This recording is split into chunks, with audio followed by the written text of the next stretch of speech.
Hello? Ma'am, bakit po? Ano po, may palaro for kids, 7 years old? Ano po gagawin?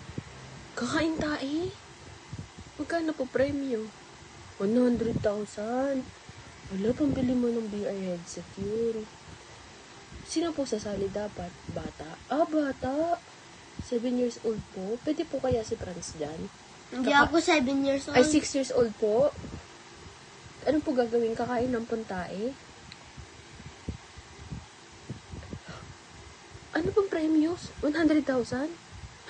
Makakabili na po kami VR headset noon. After. Sali ka? Di mo nang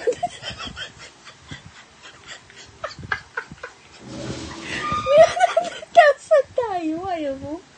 Kakain ka lang, tapos magtututbrush ka din after. Yaki ka, dear. Maghugas ka din.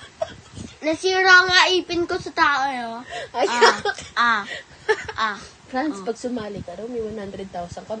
Pagkakuha natin ng premyo, bibili na kitang beer heads. Mag-toothbrush ka na lang madami. Ano? Kids lang daw eh. Kids lang daw. O si Sab na lang sasali ko. 6 years old lang eh. Kailangan 6 years old. Ikaw na lang. Para makatulong ka sa family natin. Diba ngayon ka sasali?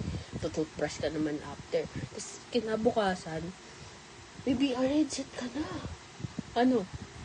G? Ha? Hello? Sasali daw po si Franz. Saan po ba to? Sa Holy Child po nagaganapin? Sige po, sabihin ko po sa teacher niya, sasali siya. Kailan po makukuha yung VR headset? Bukas? Bukas. Sige po. Nakainin po ni Franz mamaya. Tadalhin ko po siya dyan.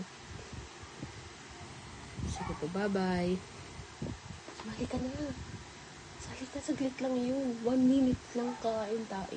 Tapos inom ka na lang tubig. Tapos bukas may VR headset ka na. Okay? Okay?